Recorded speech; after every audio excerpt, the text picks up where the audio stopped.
La calidad de la educación no es un problema de poca monta, sí, es un problema profundo si nosotros sabemos qué queremos como país, qué queremos de Colombia y cuál va a ser ese desarrollo al que le estamos apuntando en los nuevos mercados internacionales y también como nuestra propia cultura como humanidad.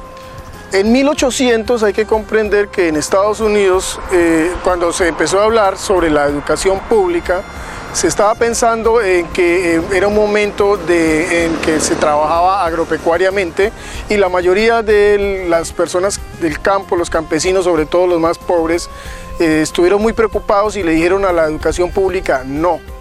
¿Y cuál era la razón? ¿Qué vamos a hacer nosotros si no tenemos mano de obra? Vamos a morir de hambre y esto se va a convertir en un problema para nosotros. En esta explicación que Alvin Toffler hace una exposición, manifiesta con mucha claridad que los empresarios o la industria que empezaba a desarrollarse en los Estados Unidos sí requirió en su momento de que la educación pública, estos pobres, esta gente que necesitaba la industria, tuvieran un concepto de cumplimiento, de llegada puntual, era un momento de industria y lo que estaba necesitando el sector industrial era gente que cumpliera con unos estándares de la industria, más no lo necesitaba el campesino, porque para el campesino que su hijo llegara más tarde o más temprano a nada le afectaba, porque entonces el tío iba trabajando mientras que él llegaba. Pero la industria sí requería en los procesos industriales masivos, ¿sí? Porque donde una persona no llegara a momento para trabajar significaba que otras miles de personas después del proceso que él estaba desarrollando iban a quedar paradas. Entonces la industria tuvo que parar un poco esa cultura del no cumplimiento y generar a través de la educación pública el cumplimiento. Esto se logró visualizar a la educación desde un enfoque de la industria. Hoy, ¿qué vemos en la educación? Hoy vemos en la educación que la educación también está industrializada. Tenemos unas horas de trabajo, unas llegadas, cada quien hace el aporte del parcelador, los estudiantes tienen unos tiempos de descanso, van con uniformes, llegan, puntos de salida. Desde el concepto de la era industrial, del momento de la industrialización que tuvimos en Estados Unidos, así se entendió y así fue que la educación en su momento fue importante y se desarrolló. De esta manera, entonces, han cambiado las cosas.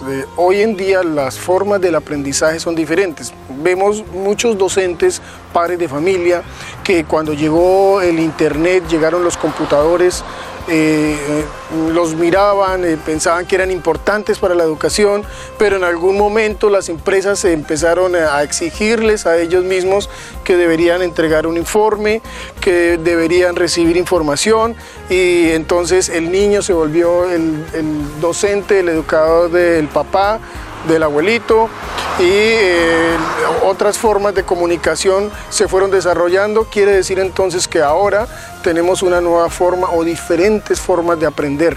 Ya esa industrialización de la educación ha pasado ese momento, pero sin embargo nos han dejado hasta el día de hoy una estructura que es la estructura de la enseñanza. Entonces el Ministerio de Educación Nacional está diciéndole a los secretarios de educación qué deben hacer con el CIMAD, qué deben hacer con el CICIED, qué deben hacer con el CICSE, qué deben hacer con el CICE de la contratación y cómo debe ser la planeación, y hay toda una gran discusión sobre de cómo desde arriba del ministerio le dicen a la Secretaría que debe cumplir con unas condiciones, con unas exigencias, y la Secretaría entonces a los directores de núcleo, los directores de núcleo llaman al rector, el rector presiona al coordinador, el coordinador presiona al docente, entonces le dice entrégueme el parcelador, entrégueme el plan de aula, entrégueme el plan de estudios, y empezamos a revisar todo el proceso de la estructura de la enseñanza. Esa estructura nos ha llevado al gran problema de la calidad de la educación, que es cumplir. Ahora es mucho más importante para un para el quien está involucrado en la estructura, el cumplir, el decir, la Secretaría vino y nos está exigiendo, entonces yo tengo que exigírtelo a ti y te lo exijo, y tú le exiges al profesor, el profesor se lo devuelve y ahí nos la pasamos en cumplimientos. Nosotros como centro de investigación, ¿qué hemos podido observar? Hemos podido observar desde afuera de la estructura que hemos estado en el Plan Nacional, el Plan Decenal de la Educación, que hemos estado trabajando con organizaciones sindicales de la educación, que hemos trabajado con los rectores, Andín, ASODIG, hemos trabajado con los directores de núcleo, en algunas partes estuvimos en San Andrés, estuvimos en Bucaramanga, y en este trabajar hemos podido ver también en las instituciones educativas que la problemática funcional de la educación está en la estructura de la enseñanza y en que todos estamos involucrados en un proceso de cumplir.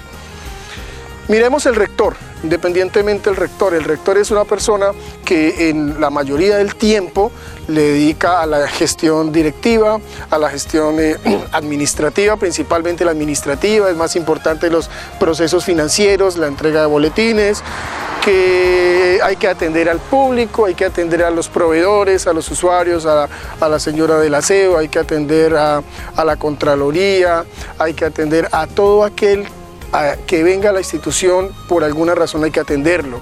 En la mayoría del tiempo, y eso es un resultado de una investigación que hicimos en 8 instituciones educativas, que la mayoría del tiempo, no todo, pero sí la mayoría del tiempo que utiliza un rector está dedicado a la atención al público, a los procesos directivos y a los procesos administrativos. Entonces, ¿qué nos queda para los procesos de la calidad? Ahí viene entonces el coordinador, que cumple una función muy importante, y esta función del coordinador, él entiende, trabaja con los docentes, él está más de la mano, él sabe que requiere de capacitación, pero el coordinador, cuando llega el momento de la toma de decisión no está en sus manos, y es ahí donde el coordinador y muchos docentes sienten impotencia. Y sienten esta impotencia, ¿por qué? Porque el rector es el representante legal, es el presidente del consejo directivo, es el presidente del consejo académico, quiere decir que es en sus manos, en que está toda la responsabilidad, es la persona que hace cumplir la estructura de la enseñanza que viene desde el ministerio, que pasa por la secretaría, que llega a los directores de núcleo, y en ese cumplir de exigencias se nos va mucho tiempo, y se nos ha olvidado que esa estructura que tenemos hoy en los colegios de la enseñanza ha pasado a una diferencia. Ahora las formas nuevas de aprender, que no son de los niños, sino que es de todos nosotros, esas nuevas formas de aprender nos llevan como en contravía de la enseñanza. Uno puede planear la enseñanza, pero lo que no se puede planear es el aprendizaje. Por eso esa estructura de la enseñanza me lleva a cumplir, y lo que nosotros planteamos ahora es una nueva estructura. No decimos la reforma educativa, sino vamos a hacer una nueva estructura de la calidad de la educación que se fundamenta en los aprendizajes, en las formas diferentes en que un niño, un joven o cualquier persona puede aprender. Y esto no significa que deba ser siempre dentro de un aula, siempre dentro de un horario. Uno observa entre el ministerio y el sindicato y en la mitad del rector una gran discusión. Esa discusión está fundamentada en que los docentes deben cumplir 60 minutos de hora clase, y el sindicato entra en un choque. Observa uno entonces con mucha claridad que lo que funciona es una discusión que no tiene un fundamento científico. O sea, no veo un estudio internacional ni nacional, ni siquiera por el Ministerio de Educación, que diga que una hora, 60 minutos debe ser el tiempo en que un educador debe estar con los niños, y que este tiempo es suficientemente justo y necesario para poder que se lleve un proceso de aprendizaje. Estamos sí es muy fundamentados en una estructura de enseñar, porque nosotros en la estructura que tenemos, 60 minutos, de 6 horas en el día, 30 horas en la semana, entonces tenemos toda una estructura de lo que el docente debe entregar, de lo que el docente debe hacer, de lo que el coordinador debe hacer, cumplir, atender, disciplinar, pero en los conceptos del aprendizaje es ahí donde todavía tenemos que evolucionar, es ahí donde debemos no pedir una nueva reforma de la educación, sino hacer una nueva estructura de la educación. Vamos a mirar cómo la estructura del Ministerio de Educación Nacional está hecha desde Bogotá, desde un centralismo. Por eso vamos a hablar que otro problema fundamental y crítico de la calidad de la educación es que las estructuras de la enseñanza están dadas desde lo que se piensa, desde lo que se estructura, desde lo que se les ocurre a un gobierno centralista, a una educación centralista. Vamos a poner un ejemplo. Llega Batuta a la costa Caribe, a La Guajira. Llega y se implementa y se desarrolla. ¿Qué encuentra uno? Que los instrumentos musicales, los docentes deben estar en unos instrumentos que ya están definidos. Entonces van mucho más sesgados a lo que es la música clásica. Tenemos el piano, el violín, el violonchelo, el clarinete, tenemos otros instrumentos. Pero un muchacho que está viviendo en San Juan del Cesar, que es la parte baja de La Guajira, él está muy ilusionado con su propia cultura. Y su propia cultura está en el instrumento del vallenato, que es en el acordeón, que es en la guacharaca, que está inclusive la guitarra. Pero estos instrumentos como la caja, no son, es lo que del Ministerio de Educación Nacional, del proyecto de Batuta, viene para los niños. Entonces viene en una estructura que no es regional, que lo que se piensa en Bogotá es lo que debe suceder en el país, y no estoy diciendo con esto que la educación musical y que Batuta sea malo, no, por el contrario.